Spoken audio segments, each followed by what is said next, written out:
Good morning बच्चों।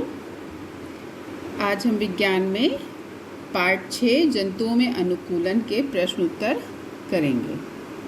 बच्चों, इस पाठ को आपको मैं पूरा पढ़ा चुकी हूँ और बहुत अच्छी तरीके से मैंने आपको पाठ को समझा भी दिया है। अब आज हम इसके जो अभ्यास प्रश्न हैं उनको करेंगे। तो बच्चों, पहला प्रश्न है, निम्नलिखित के सही जोड़े बनाइए। ठीक है, यहाँ पर जीव जंतुओं के नाम दिए हैं और यहाँ पर उनकी कुछ विशेषताओं के बारे में लिखा हुआ है। ठीक है, तो हमको क्या करना है, सही जोड़े बनाना है। ठीक, पहला है क, पक्षी। ठीक, अब पक्षी जो है उसको हम किसके साथ मिलाएं? धारा रेखित, पंख, कुबड़, उभयचर, पर्वतीय क्षेत्र। तो पर्वतीय क्षेत्र तो नहीं होगा बच्चों। अब देखो, पक्षी धारा रेखित भी होता है और उसके पंख भी होते हैं। ठीक है, तो हम यहाँ पर पक्षी को पंख के साथ सही जोड़ा बनाएंगे। क, ठीक है, इस तरीके से हमने ये एक सही जोड़ा बनाया। अब दूसरा है ख, ऊंट। ऊंट की हमने क्या विशेषता पढ़ी थी? कई विशेषताएं थी ऊंट की। सबसे पहले तो ये था कि ऊंट के कुबड़ होता है, उसके गद्देदार पैर होते हैं, है ना, उसकी पलकें लंबी होती हैं। ठीक है, लेकिन यहाँ पर आपको उसकी कौन सी विशेषता दी गई है? कुबड़। ठीक है, ऊंट, कुबड़।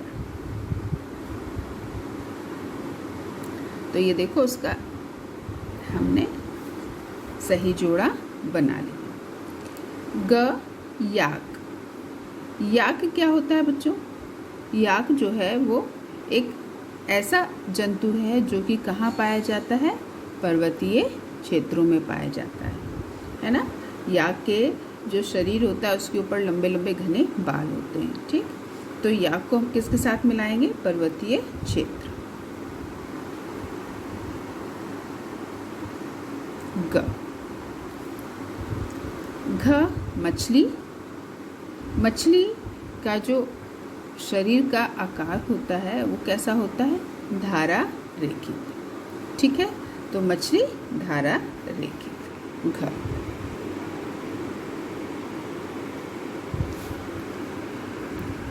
अब आपको अंग बचा मेंढक, और मेंढक के साथ ही इधर फिर आपको एक ही शब्द बचा है, उभयचर।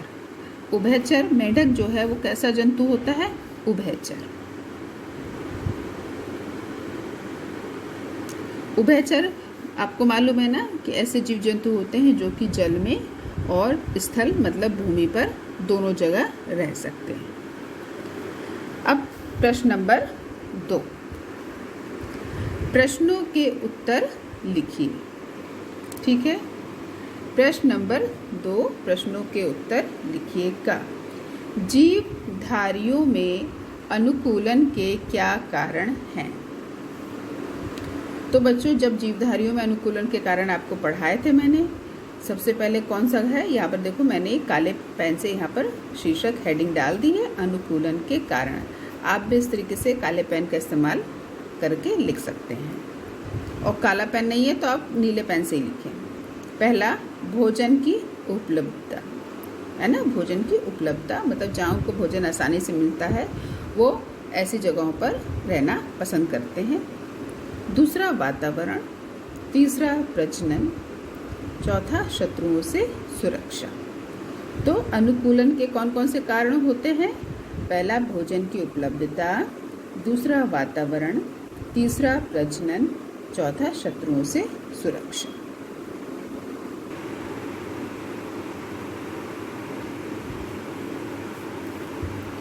ख, प्रश्न नंबर 2 का ख, जल में रहने वाले 3 जंतुओं के नाम लिखिए।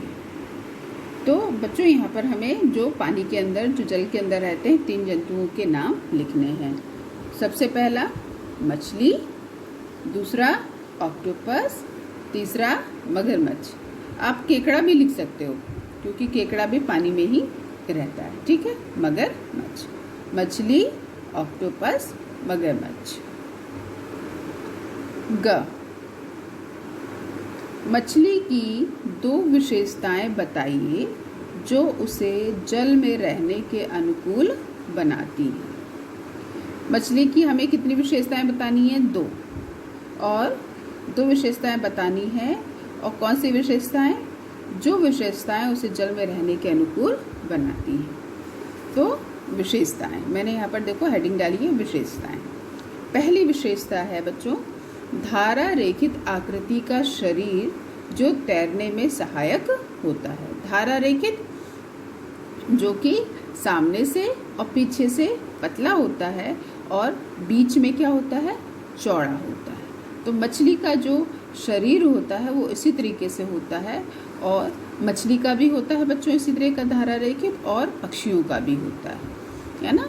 तो हम यहाँ पर मछली की विशेषता की बात कर रहे हैं। तो मछली की पहली विशेषता है धारा रेखित आकृति का शरीर जो तैरने में सहायक होता है। दूसरा, मछली में सांस लेने हेतु गलफड़े, गिल्स होते हैं। आपको बताया था कि मछली के जो मुंह होता है उसके बिल्कुल जस्ट पीछे की तरफ ही गलफड़े होते हैं, और मछली जो है सांस किस तरीके से लेती है? जब पानी जो होता है वो तेज़ी से मछली के मुंह के अंदर जाता है और वो वहाँ से गलफड़े से बाहर आ जाता है, और गलफड़े जो होते हैं उस पानी में जो ऑक्सीजन घुली होती है उसको वो सोख लेते हैं। तो जो मछली होती है वो इसी प्रकार से बच्चों सांस लेती है। कैसे? गलफड़े से सांस लेती है। फिर है प्रश्न नंबर 2 का घ, पक्षी हवा में कैसे उड़ते हैं। ठीक है, अब यहाँ पर बताना है हमें बच्चों कि पक्षी जो होते हैं हवा में किस प्रकार उड़ते हैं। तो पक्षियों की हड्डियाँ हल्की और खोखली होती हैं। यदि उनकी हड्डियाँ बच्चों भारी होती तो वो शायद इतनी अच्छी तरीके से बहुत ऊपर तक नहीं उड़ पाते, लेकिन चूँकि उनकी हड्डियाँ क्या होती हैं? हल्की और खोखली होती हैं, इससे वो आसानी से आकाश में उड़ लेते हैं। और क्या होता है? इनका धारा रेखित शरीर और पंख इनको हवा में उड़ने लायक बनाते हैं। इनका जो धारा रेखित शरीर होता है और साथ ही साथ पंख, धारा रेखित शरीर हो, हड्डियां हल्की और खोखली हो, लेकिन यदि पंख ना हो तो ये हवा में नहीं उड़ सकते। तो इसलिए पंख जो है वो बहुत ही महत्वपूर्ण अंग है इनका, जो कि पक्षियों को हवा में उड़ने में सहायता करते हैं। ठीक है बच्चों, तो पक्षियों की हड्डियां हल्की और खोखली होती हैं। इनका धारा रेखित शरीर और पंख इनको हवा में उड़ने लायक बनाते हैं। अब प्रश्न नंबर 2 का अंग, पर्वतीय क्षेत्र के जंतुओं के शरीर में लंबे घने बाल क्यों होते हैं? है ना, आपको जब पाठ पढ़ाया था तो उसमें मैंने समझाया था कि जो पर्वतीय क्षेत्र के जो जंतु होते हैं वो उनके जो शरीर पर बाल होते हैं वो लंबे और घने होते हैं। क्यों होते हैं? क्योंकि वहाँ पर ठंड बहुत होती है और सर्दियों के समय में अत्यधिक ठंड बढ़ जाती है, और इस ठंड से बचने के लिए प्रकृति ने उनके शरीर पर लंबे और घने बाल दिए। ठीक है, तो इसी को हमको उत्तर में लिखना है। पर्वतीय क्षेत्र के जंतुओं के शरीर में लंबे घने बाल उनको अत्यधिक ठंड से बचाते हैं। ठीक है, तो बच्चों इस प्रकार से प्रश्न नंबर 2 आपको क, ख, ग और घ मैंने यहाँ पर करा दिए हैं। अब बच्चों हम करेंगे प्रश्न नंबर 3, सही अथवा गलत का चिन्ह लगाइए। अब बच्चों यहाँ पर कुछ कथन लिखे हुए हैं, कुछ वाक्य लिखे हुए हैं, और इनको हमको पढ़ना है, समझना है और ये बताना है कि ये सही है या गलत है। तो जो सही है उसके सामने सही का निशान लगाना है, और जो गलत हैं उनके सामने गलत का निशान, इस तरह वाला निशान आपको लगाना है। ठीक है, आप समझ गए? सही के सामने सही का और गलत के सामने हमको किसका निशान लगाना है? गलत का। ठीक है, चलो शुरू करें।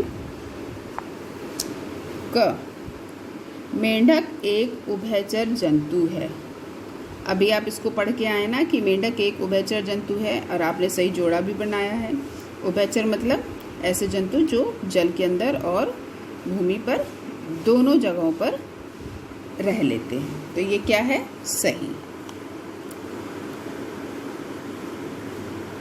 मैंने बच्चों लाल पेन से लगाया है, लेकिन आप नीले या काले पेन से लगाएंगे। कोई भी बच्चा लाल पेन का इस्तेमाल नहीं करेगा। ख, मछलियों में तैरने हेतु पंख होते हैं। तो बच्चों, अब आपने मछली देखी है और आपको पाठ पढ़ाते समय मछली का चित्र भी बना करके मैंने बताया था कि मछलियों में क्या होते हैं? पंख होते हैं, ठीक है। और वो उन्हीं पंखों की सहायता से क्या करती हैं? पानी में तैर लेती हैं। तो मछलियों में तैरने हेतु पंख होते हैं। ये क्या है? सही। ग, पक्षियों के मुंह में दांत पाए जाते हैं। जो पक्षी होते हैं उनके मुंह में क्या होते हैं? दांत। पक्षियों के मुंह में दांत होते हैं बच्चों? नहीं। ठीक, तो ये क्या है? गलत। ठीक। घ, मछलियों का शरीर धारा रेखित होता है। मछलियों का शरीर कैसा होता है? धारा रेखित होता है। धारा रेखित, सामने से और पीछे की तरफ से पतला और बीच में चौड़ा। तो मछलियों का शरीर ऐसा ही होता है ना। तो ये क्या है बच्चों? सही। गलफड़े मछलियों को पानी में रहने के अनुकूल नहीं बनाते हैं। जो गलफड़े होते हैं मछलियों के, वो उनको क्या करते हैं? पानी में रहने के अनुकूल नहीं बनाते हैं। तो बच्चों, ये सही है या गलत? अभी अभी आपको जो प्रश्न अभी कराया उसमें मैंने इसको समझाया आपको। क्या है बच्चों? ये गलत। भाई, गलफड़ों की वजह से ही तो मछली पानी में रह करके सांस ले पाती है ना। और यदि गलफड़े नहीं होंगे तो वो सांस कैसे लेगी? तो इसलिए जो गलफड़े होते हैं वो मछलियों को पानी में रहने का अनुकूल बनाते हैं। तो यहाँ पे क्या लिखा है? नहीं बनाते हैं। तो ये गलत है। नेक्स्ट, पक्षियों के शरीर की बनावट धारा रेखित नहीं होती है। अब इसको आप बताओ बच्चों, पक्षियों के शरीर की बनावट धारा रेखित नहीं होती है। ये सही है या गलत है? क्या है ये? गलत है, क्योंकि पक्षियों के शरीर की बनावट भी धारा रेखित होती है ना। तो यहाँ लिखा है नहीं होती। तो ये क्या है? ये गलत। मछली की पूंछ तैरते समय दिशा बदलने में सहायता करती है। बच्चों, जो मछली की पूंछ होती है वो यहाँ पर पूछ रहा है कि वो दिशा बदलने में मछली की सहायता करती है। तो बिल्कुल ये सही है।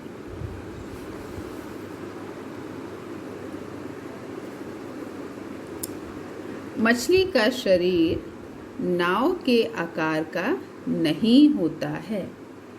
यहाँ पर दिए पूछा बच्चों कि जो मछली का शरीर होता है नाव का आकार, आपने नाव देखी है? आपने नाव देखी होगी तो आप नाव के आकार को जानते होंगे कि वो आगे से और पीछे से कैसी होती है? पतली होती है और बीच में चौड़ी होती है ना। तो वही पूछ रहा है। अब आप मछली अपने दिमाग में आप एक मछली का चित्र सोचो और एक नाव का जो है चित्र उसको सोचो कि कैसा होता है दोनों का कैसा होता है? एक जैसा होता है ना। तो मछली का शरीर जो है वो नाव के आकार का ही होता है। ठीक, लेकिन यहाँ पे वो क्या कह रहा है कि मछली का शरीर नाव के आकार का नहीं होता। तो ये क्या है बच्चों? सही? ये है गलत। मछली में सांस लेने के लिए गलफड़े होते हैं। ठीक है, तो ये तो आप आसानी से समझ गए होंगे, है ना, कि मछली में सांस लेने के लिए गलफड़े होते हैं। और ये क्या है? सही। शेर अपने शिकार को दूर से देख लेता है। जो शेर होता है बच्चों, उस आपको पढ़ाया था कि उसकी जो आंखें होती हैं वो बहुत तेज़ होती हैं और वो अपने शिकार को क्या करता है? दूर से ही देख लेता है। है ना, और दूर से ही देख करके वो अपने शिकार को क्या करता है, उस पर झपट पड़ता है। तो ये क्या है, सही। हिरन के दांत मजबूत होते हैं, ये सही है या गलत बच्चों? ये सही है। क्यों? आपको पता है कि जो हिरन जो होता है उसके दांत मजबूत होते हैं। और मजबूत क्यों होते हैं? क्योंकि जंगलों में जो पौधे पाए जाते हैं उनकी जो टहनियाँ होती हैं और उनके जो पत्ते होते हैं, पत्ते को तो आसानी से चबा लेगा, लेकिन जो टहनियाँ होती हैं उनको चबाने के लिए उसको मजबूत दांत की ज़रूरत होती है। तो इसलिए प्रकृति ने उनको मजबूत दांत दिए हैं, जिससे कि वो वहाँ पर पाए जाने वाले जो पौधे होते हैं उनके जो तने होते हैं, जो पतले तने होते हैं और उनकी जो शाखाएं होती हैं उनको वो चबा सके। तो ये सही है। ऊंट को रेगिस्तान का जहाज कहा जाता है। ऊंट को यहाँ पर बच्चों कह रहे हैं कि ऊंट को रेगिस्तान का जहाज कहा जाता है। तो ये क्या है, ये सही है। और है ना, और आपको पता है क्यों क्या कहा जाता है? क्योंकि रेगिस्तान में चारों तरफ क्या होती है, रेत होती है, और केवल एक ऊंट ही ऐसा जानवर होता है जो उस रेत पर आसानी से दौड़ सकता है, आसानी से चल सकता है। और उसका कारण है उसके पैर। उसके पैर कैसे होते हैं? गद्देदार होते हैं और लंबे होते हैं।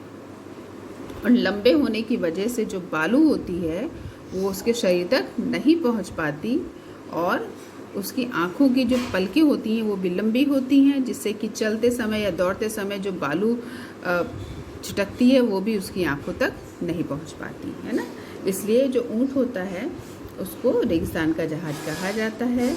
और रेगिस्तान में ऊँट को यातायात के साधन के रूप में और सामान को एक जगह से दूसरे स्थान तक ले जाने में इस्तेमाल किया जाता है। ऊँट बिना पानी के कई दिन तक जीवित नहीं रह सकता। क्या है बच्चों? ऊँट बिना पानी के कई दिन तक जीवित नहीं रह सकता। आपको मैंने पढ़ाया था कि ऊँट जो होता है वो एक ही बार में ढेर सारा पानी पी लेता है और वो कई दिन तक बिना पानी पिए जीवित रह सकता है।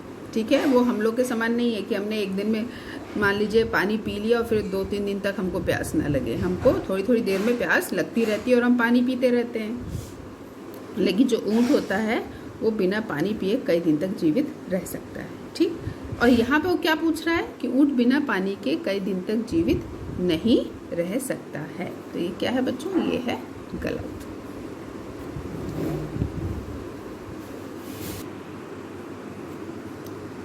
याक, भेड़, भालू और पहाड़ी बकरी पर्वतीय जंतु हैं, है ना। आपको पढ़ाया था कि याक, भेड़, भालू और पहाड़ी बकरी जो हैं वो पर्वतीय जंतु हैं, क्योंकि इनके शरीर पर क्या होते हैं? लंबे और घने बाल होते हैं। तो इसलिए बच्चों ये क्या है? सही।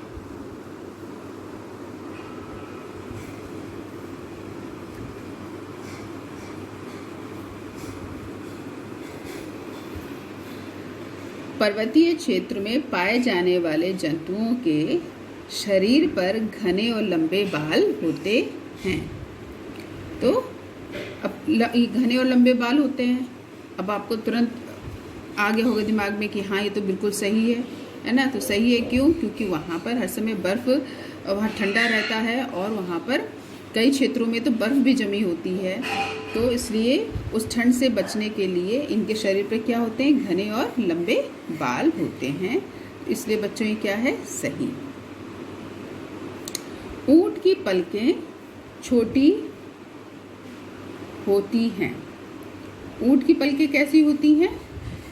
छोटी हैं। अभी तुम्हें पता है ना मैंने कि ऊँट की पलकें कैसी होती हैं? लंबी होती हैं। तो ये क्या है? ऊँट की पलकें छोटी होती हैं। ये क्या है बच्चों? गलत। पक्षियों की हड्डियाँ भारी होती हैं। पक्षियों की हड्डियाँ कैसी होती हैं? भारी, है ना? नहीं, पक्षियों की हड्डियाँ कैसी होती हैं? वो हल्की होती हैं और खोखली होती हैं, जिससे कि उनको हवा में उड़ने में सहायता मिलती है। तो इस प्रकार से बच्चों जो आखिरी वाला आपका सही गलत है ये भी क्या है, गलत है।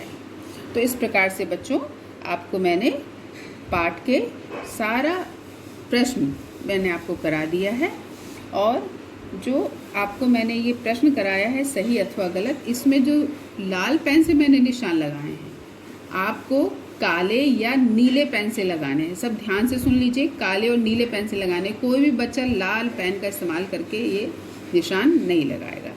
तो बच्चों इस सारे अभ्यास को आप अपनी कॉपी में बिल्कुल साफ तरीके से करिए, और इसी के साथ आपका ये पाठ खत्म हो जाता है।